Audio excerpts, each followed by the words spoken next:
sa inyong lahat. Kung mapapansin nyo, may hawak akong yung panggagamba ko. Gagawin po natin ngayong hapon ay paano po ba mag-transplant. Kung natatandaan nyo po, di ba nung last 2 weeks, tayo po ay nag-sow ng seeds. Yung pong Sementel, Estrosa, Sanado, Romaine.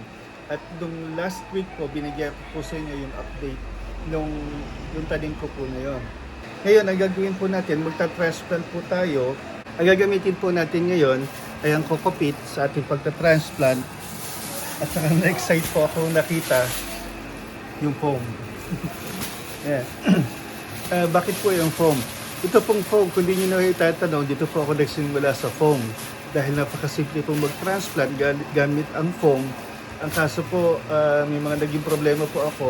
Pero ngayon po nakakita ko na ganitong klase ang foam, malamang itry ko po ulit siyang gamitin. Bago po i-discuss ko yung iba dating gagawin, gusto ko lang po sa inyo ipakita kung ano ba yung mga ita-transplant natin. Ito po. Siya po yung Sementel. Yan. Ito po yung Sanado Romaine. Then ito po ay Sementel din. Mas maaga siya, 14 days lang. Ito 15 days to 14 days. Ito po yung sinasabi ko sa inyo, pahirapan, kaya ayaw ko nagaganito. Kasi ang hirap po mag-transfer niyan dahil dikit-dikit po siya. Pero tatry po natin i-transfer yan. Then, ito po ay Estrosa din. Then, konting Sementel. Ito po yung foam. Kung titignan po natin, laki-laki niya para dito. So ano po gagawin nating hati? Yung iba po ginagawa po 8 hati, yung iba po 6 na hati. Ako ang gagawin ko lang po 4 na hati para ho pagkasyahin dito. Try po natin. Ito yung foam na gagamitin natin. Sabi ko po na-excite ako nung nakita ko. Sabi na lagi ko po ginagamit dati, binibili ko horticulture foam. Medyo mahal po siya. Pero ngayon po nakakita ko ng ganito, medyo mura siya. Di ko alam kung mura nga kasi 150 pesos, 50 pieces divided by 4. So lumalagay po 3 piso ang isa, hatiin mo pa, so 75 centavos ang kada isang foam pag nilagay mo sa cup. Ang size po nitong foam ay 2 by 3 by 4, no? So ito po hahatiin lamang po natin sa gitna.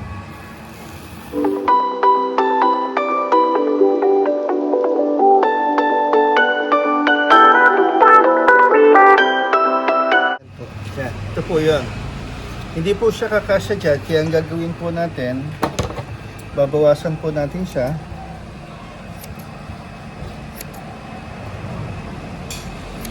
Yan. Pero pwede nyo po pagandahin pa para bilog talaga. Yan.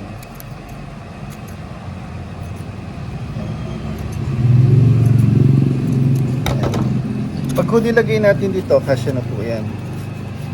Ayan, kasya na po siya. Bakit ho ba pinili ko na mas mataas? Kasi ito po ay 1.5 inches. Ito po. Yung iba ho kasi 1 inch lang ang ginagawa. Ako po pinili ko na 1.5 inches. Kasi para po ganyan siya kataas.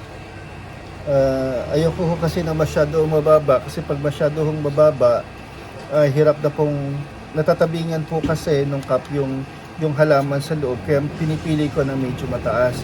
Ayan, kahit po ganyan lang po siya, makakalabas naman yung ugat niya kaagad, tsaka foam naman po ito. Hindi lang po doon natatapos yun. Kasi dito ho natin ilalagay sa gitna yung seedlings, kaya ang gagawin po natin, bubutasan lang po natin itong gitna, para ho pag ginupit natin mamaya sa gitna, ayan.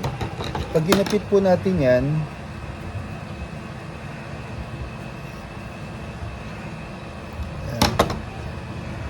meron po siyang space doon, ayan, para po hindi ganong maipit ang ugat. Ayan. So ayan po yun, nakalagay na po dyan. So gawa lang po tayo na iba pa.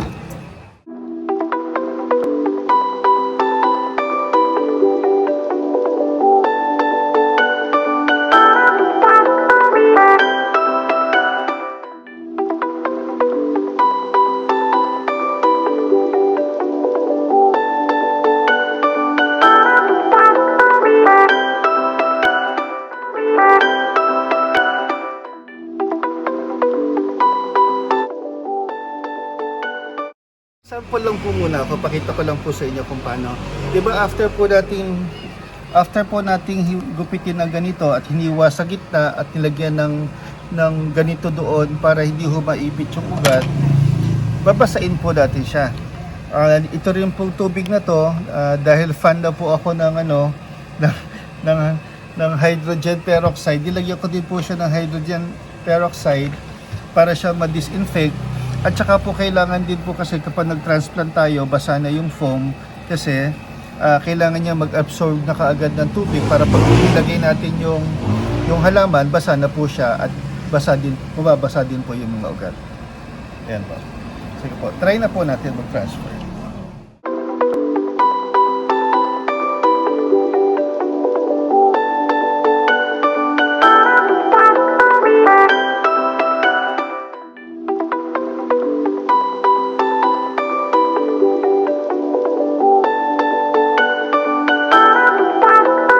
Nilalagay sa tubig.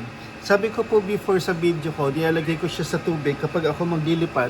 Kasi kapag binabad natin sa tubig itong halaman, nababawasan po yung stress niya kapag siya nabababad sa tubig. At hindi lang po yun, dahil po kasi sa foam natin siya ilalagay, tatanggalin po natin yung mga kokopit na nasa kanya. So, ito na po yun. Para ho hindi marumi yung halaman natin pag nilipat, lagay po natin siya sa tubig at linisin. Ba't ko po sinasabing simpleng mag-transfer o mag-transplant using foam? Kasi po, 'di ba ito, kinuha mo yung foam, ginanyan mo, tapos ayan po, ipitin nyo lang siya, meron na kayo. 'Di ba, napakasimple. Tapos lalagyan lang natin siya sa cup.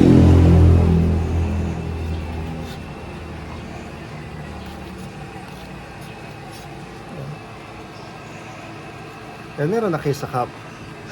Diba? Magandang tignan. Iniipit ko ho yung sagad ng puno.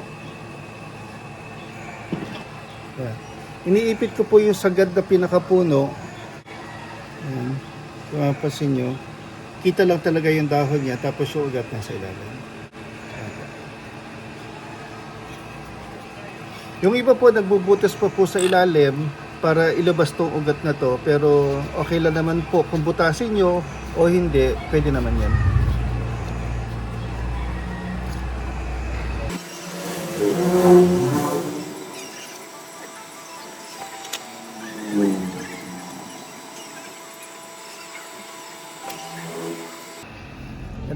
Ang susunod naman po natin papakita sa inyo yung pagta-transfer po sa NetCap.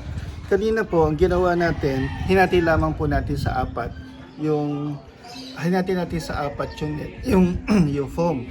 Pagdating po sa NetCap, hahatiin po natin sa 6. Ganito po ang itsura niya. So, ayan. Sinama ko na lang din po dito. Ito po, ganyan po siya kaliliit.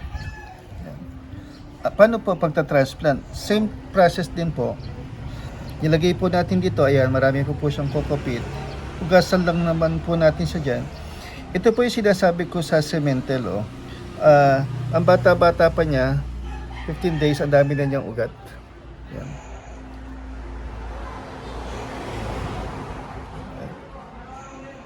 Ayan.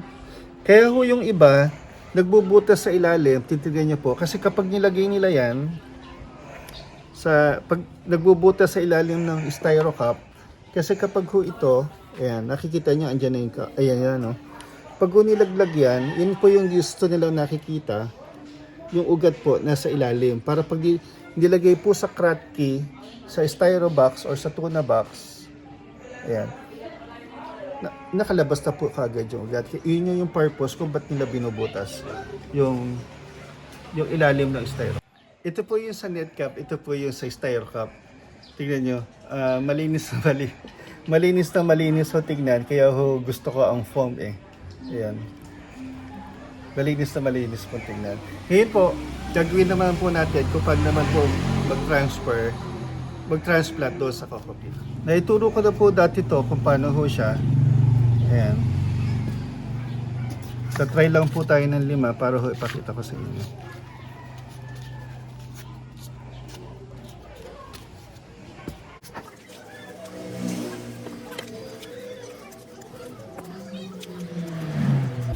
Gagawin lang po natin, kahit 2 kamay na lang, butasan lang po natin dyan sa gitna.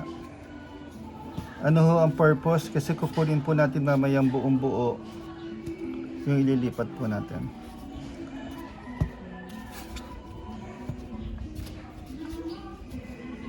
Yan. Yan, nabutasan ko na po. Ano ho purpose niyan para ho dito? Pag kinuha ko,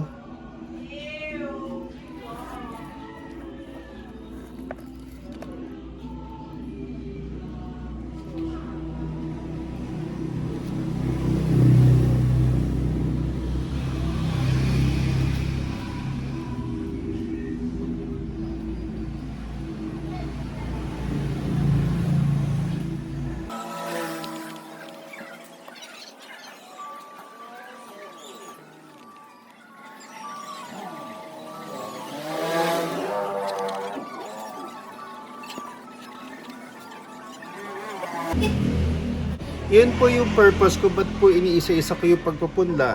Para ho, pag nilagay ho natin dito, simpleng-simple lang po, idililipat po natin kasama yung kokopit para madali lang din po siya. Tingnan niyo po. So, ito po, hindi ho ito sa Kratky. Ito po ay para sa NFT. Pinakita ko lang po kung paano po gagawin natin sa NFT pag ito na. Pag sa Kratky naman gagawin natin, para kasi taas lang ng foam kanina, ganyan lang po kataas yung kokopit niya. Tapos bubutasan lang din po natin sa gitna ng kahit 2 kamay lang natin. Pag binutasan natin, lilipat natin.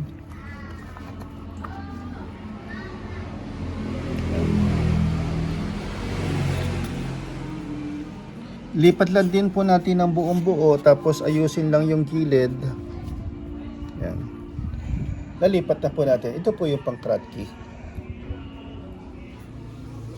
Yan, magandang umaga po. Ito na po yung mga seeds na, mga seedlings na transplant natin. Ayan.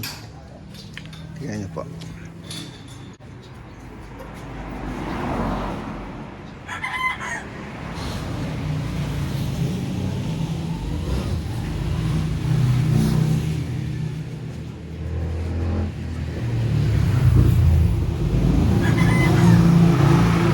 Yan. Mamaya po, ito po yung dilipat natin sa tuna box. Yan. Puro cementel po ito. Tuturo po natin kung paano po mag-mix ng snap solution, ng Nutri-Hydro at ng Master Blend. Uli po, magandang hapon po sa inyong lahat. Ang gagawin po natin, di ba last 2 days po ang ginawa po kasi natin, nag-transplant po tayo ng lahat po nung mga seeds na pinula ko. Ano po ba yung ita-transplant natin? Yung ta-transfer po pala natin, yung transplant natin gamit ang foam, gamit ang kokopit, yung nilagay po natin sa net cup at saka sa styro cup. Ano po ba ang mas maganda? At discuss pa rin po natin ngayon. Kung titingnan nyo po, marami po itong tuna box na to. 5 tuna box po yan. Ayan. 5 tuna box yan. Kasi bakit?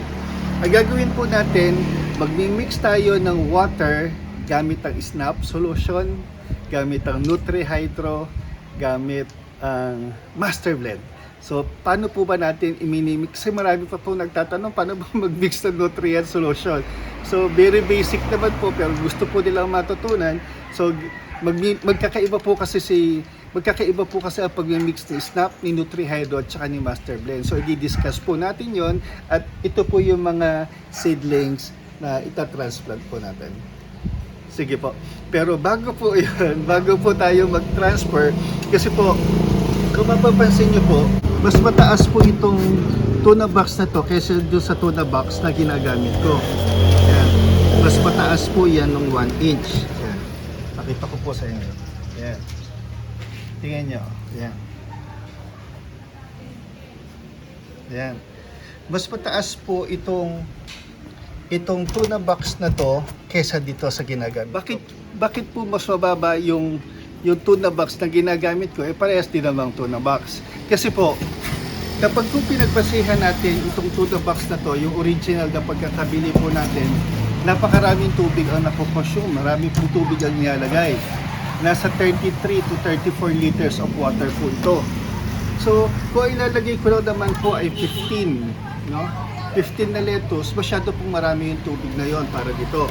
Pag binawasan ko siya ng 1 inch, mababawasan din po yung tubig ng 8 liters. Kaya ho yun ang purpose ko, binabawasan ko po ito ng 1 inch para mabawasan yung tubig ng 8 liters. Ang ibig po sabihin, kung 33 or 34 liters po ang nilalagay ang laman ng isang tuna box na sobra-sobra para sa 15 heads, magiging po siyang 25 or 26 liters, sakto lang po para sa 15 heads ng lettuce. Sige, tuturo ko po sa inyo kung paano po natin ito puputulan. So, ang gagawin po natin, babawasan po natin ng 1 inch itong styro box.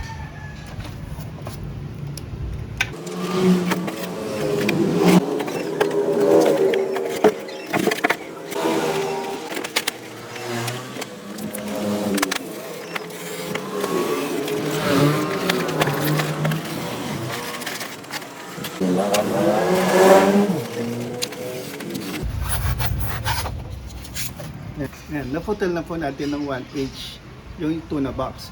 So mababawas, inuulit ko po, kapag 1 inch ang pinutol natin sa tuna box, mababawasan siya ng 8 liters sa isang tuna box. Yan. Ito po yung mga gagamitin natin ngayon. Ito si NutriHydro, syempre may pH down. Itong si Snap, may pangalan po, yan yung pangalan na nagbigay sa akin. Taga Laguna po siya. At bakit po ako mayroon 3 cup? Para po yan sa master blend. Kasi po ito po ay powder. So lalagay po natin dito yung powder at saka po natin hahaluin sa tubig. Yun po yung master blend. Sige po, simulan na po natin. Yan. Bago lang po tayo mag-start, check lang po natin yung ppm ng tatlong lalagyan natin ng Snap, ng NutriHydro at saka ng master blend. Yan. 160 po ang ppm. 154 at ito po 159. So halos pare-parehas po ang ppm. Yan. Ang pH naman po niya nasa 7.9 po.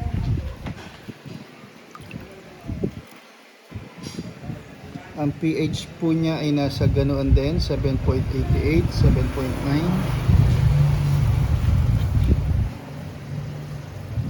Ang pH po niya ay 7.84.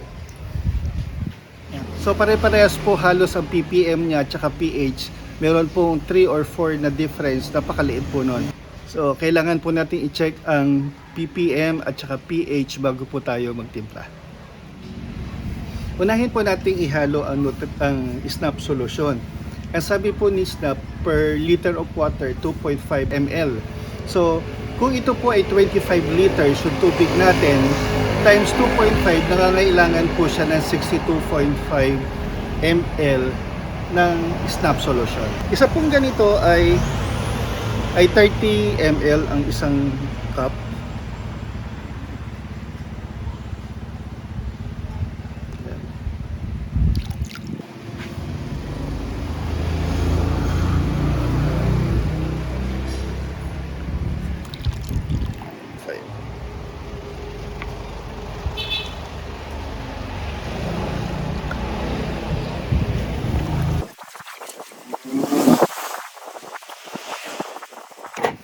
After 5 minutes po, lalagyan po natin siya nung ang nilagay po natin kanina ay Snap B. Mamaya po lalagay naman natin ay Snap A after 5 minutes. It's po ihalo naman natin si Snap A. 62.5 po ulit.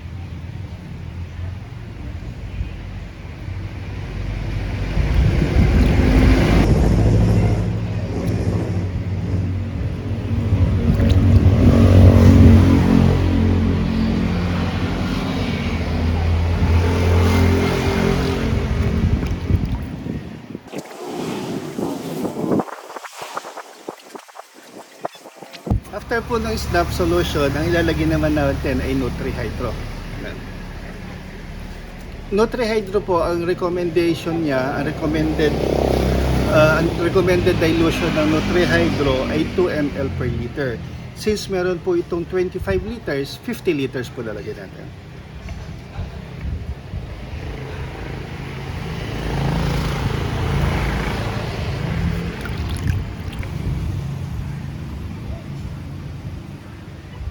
Yan.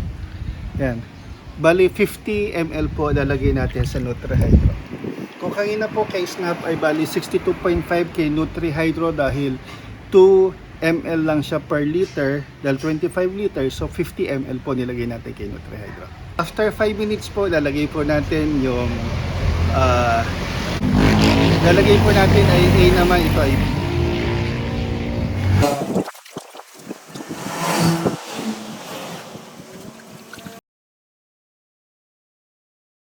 lagyan naman po natin sa kanya yung solution A. Uni-ulit ko po kanina 50 ml na solution B, ngayon ay 50 ml din na solution A.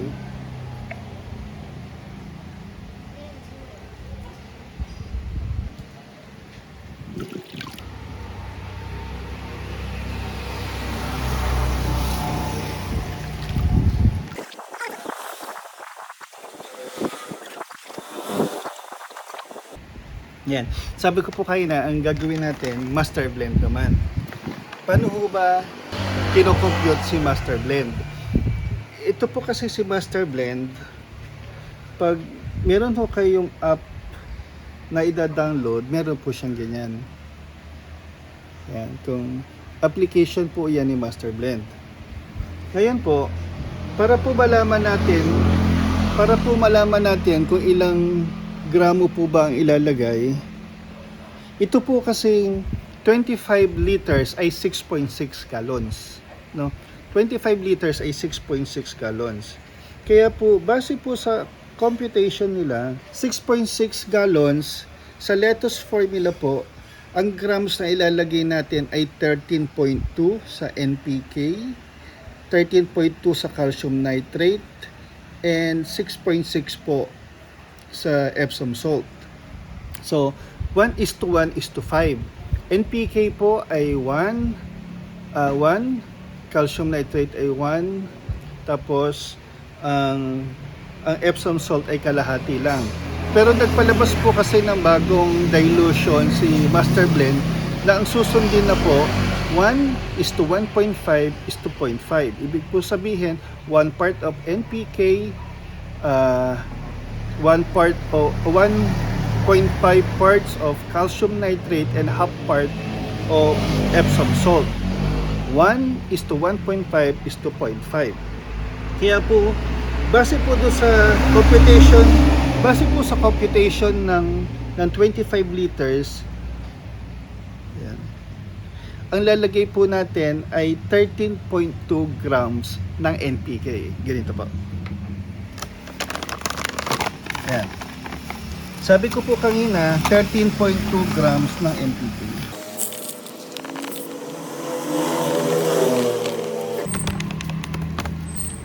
Ayan. Ayan po, nasa 13 grams ng NPK. Ayan. Di ba po nakapaglagay na tayo ng NPK ng 13.2 grams? Lalagyan lang natin siya ng tubig hanggang sa malusaw. Hahaluin lang po natin. Iwan ko lang po muna sa dyan. So tapos na po tayo dito sa NPK. Susunod naman po natin ngayon ay calcium nitrate. Kaya po sinasabing DIY po ito kasi ikaw talaga ang gagawa ng iyong solution. Medyo matrabaho. Kung konti lang ang alagaan nyo, mahirap po mag-DIY. Kung maramihan, pwede na i-consider. Kung 13 grams po yun, 13.2, kung 13.2 ho yun, magiging 19.7 or 20 grams ng calcium nitrate.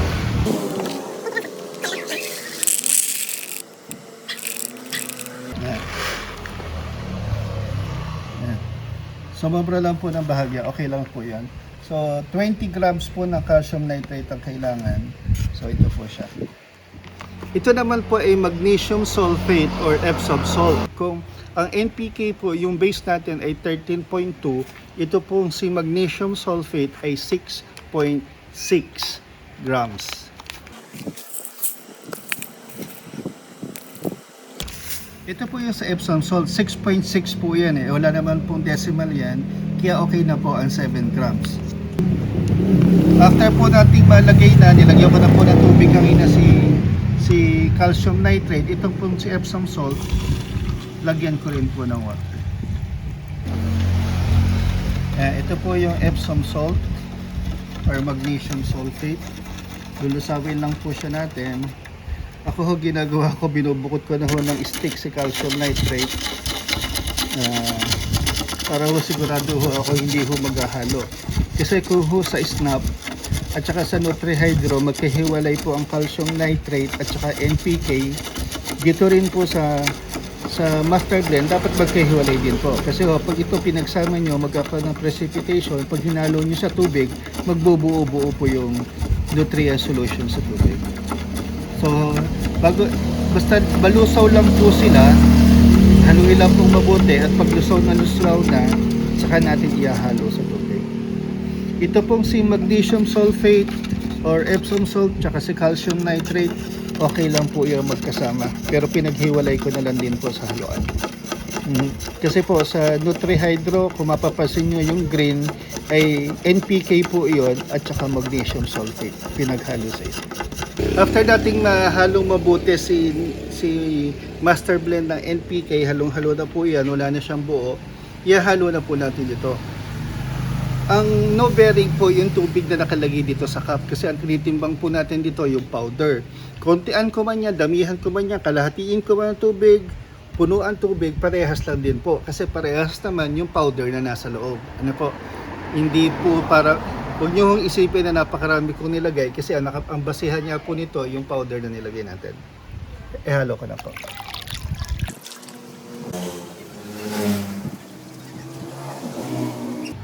After po natin ihalo yung NPK, ano nga ba yung NPK?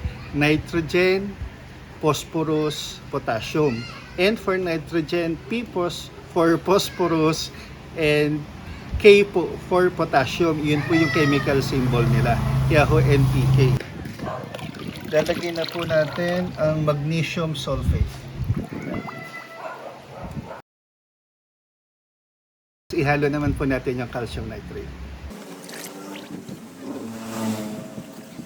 Ito po yung part na pinakahihintay ko kasi sa snap po kasi ang sabi niya hindi nila kailangan ng TDS meter at saka pH meter to check yung nutrient content ng kanilang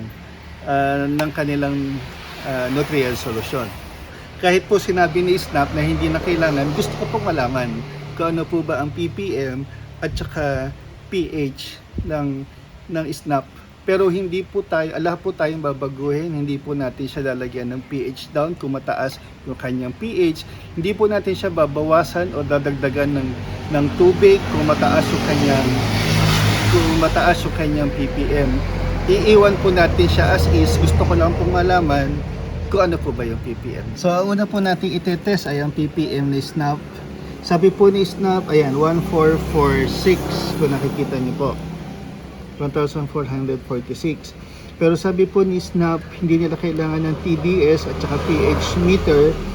Hindi nila kailangan baguhin pa yung kanilang solution. So kahit po 1446 yan, hindi natin siya dadagdagan ng water. At kung mataas man o mababa yung kanyang pH mamaya, hindi rin ho natin dadagdagan ng pH down or pH up. So 1446 po ang ppm ni Snap solution. Pagdating naman po ni Nutrihydro, ang kanya pong ppm ay 830 sa 2 ml per liter po yan. So hindi ko na rin po dadagdagan ng water. So dahil maximum do po dapat kung susundin natin ay 840, so okay lang naman po yung 830. Kasi master blend, ang ppm niya ay 875. So kung 840 po, pwede na rin po yan. Konting-konti lang naman ang difference. So nasa 35 doon sa recommended na ppm, 840. So okay lang din po yung 875. So susunod po natin, i-check naman po natin yung pH.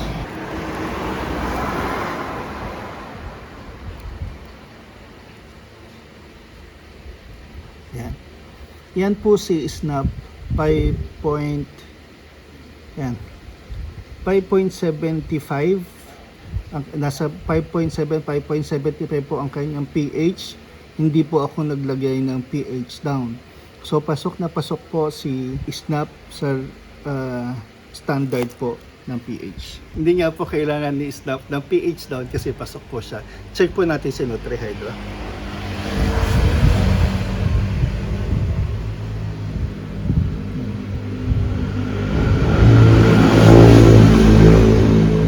Ayan. Si NutriHydro po, ang kanyang pH level ay nasa 6.5 ang kanyang pH level. Kung sa NutriHydro po ay nasa 6.5 ang kanyang pH, gusto po natin gawing 6. So maglalagay po tayo ng pH down, no? Check po natin si Master Blend. Ano po ba ang pH ni Master Blend? Si Master Blend po at saka si NutriHydro, hindi ko sila nagkakalayo. 6.49 or 6.5 ang pH po ni Master Blend. Kanina po ay si NutriHydro ay 6.5, ito po ay 6.5 din. So maglalagay tayo ng pH down para bumaba sila hanggang sa maging 6 lang ang pH level. Kanina po sabi po natin nasa 6.5 po ang pH ng NutriHydro at saka ni Master Blend. Gusto po natin gawing 6.0 para po mas maganda ang kanyang tubo. Yun po kasi tina-target ko nasa 6.0. Ito po si pH down po kasi dito, medyo kabisado ko na siya, na isang takip po na ganito ay 10 ml. Pag naglagay po ako, kung ang hinahabol ko po ay 5 po na pH down, lagyan ko lang po siya ng 20 ml.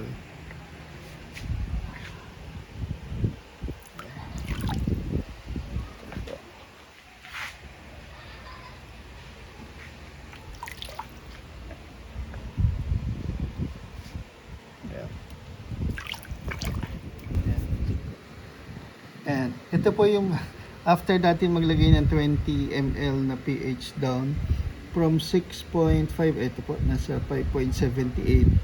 So okay lang din po yan yung 5.78. Mas mainam po, mas mababa. Huwag lang po mababa ng 5.5. Ito pong si Master Blend 5.84. Dahil okay na yung kanilang ppm, so gagawin po natin, lalagyan ko na po sila ng takip para mag-transfer na tayo ng transplant natin na seeds.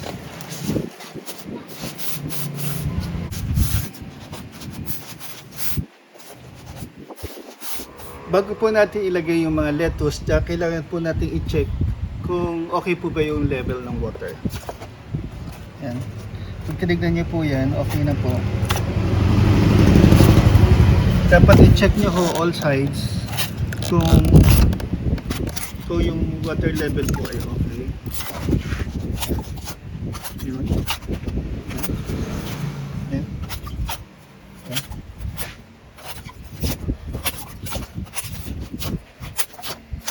Okay na po lahat yung tubig niya, kompleto na yung nutrient solution niya, na okay na rin po ang pH niya tsaka ppm. So ilalagay ko na po ngayon yung lettuce. Ang ilalagay po natin ay puro sementel. Kita niyo yung ugat. Ganda, no? Kulay puti. Lumalabas na po ugat.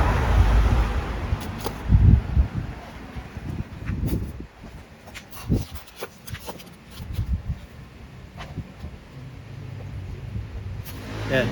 Hindi po tayo na nagtatapos sa paghahalo ng snap, paghahalo ng NutriHydro at ng Master Blend. Pinakita ko po yon para ipakita lang kung paano maghalo ng snap, ng NutriHydro at gamit ang DIY ng Master Blend. Hindi ho para pagkumparahin kung sino po ba ang mas maganda sa tatlo. Nililinaw ko lang po. Ngayon, pero papalakihin ko naman po yan. Ngayon, kung gusto nyong malaman kung ano ba ang mas maganda, ang snap, ang NutriHydro, o ang Master Blend, sa akin na lang po yun. Kung gusto nyo hong bulungan ko kayo, mag-chat na lang po kayo, pero hindi ko ho i-public yung result po nun. Pero sabi ko po, hindi ho tayo natatapos doon. Bakit? Kasi po, gusto ko malaman, kasi foam ang ginamit ko, di ba? Sa tatlo, foam. Sino ba ang mas maganda? Ano ba ang mas maganda? Foam o ang coco peat? So gagawin ko po, maglalagay din po ako ng seedlings na coco peat din naman. Ito po.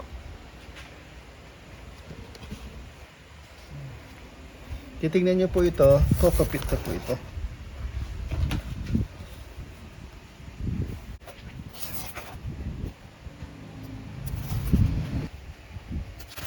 Yan.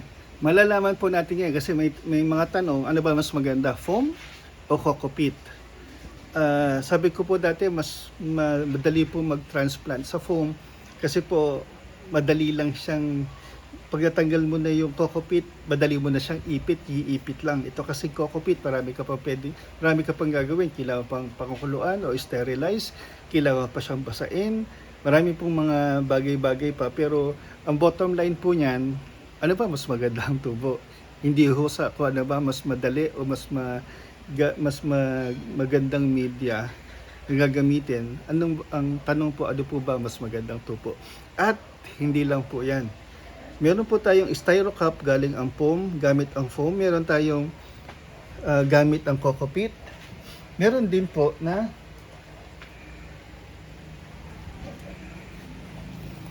nagamit po ang styro cup, ang net cup. Diba kung natatandaan nyo noong nakaraan, pati ho sa net cup, nagtanim ako. Kaya gusto ko malaman ngayon kung ano ba ang... Pero kung papansinin nyo, mas maliit po ang butas pag sa net cup. Ito po 2.5, ito po 2 1/4 lang. Yan. Actually 2 lang pala siya.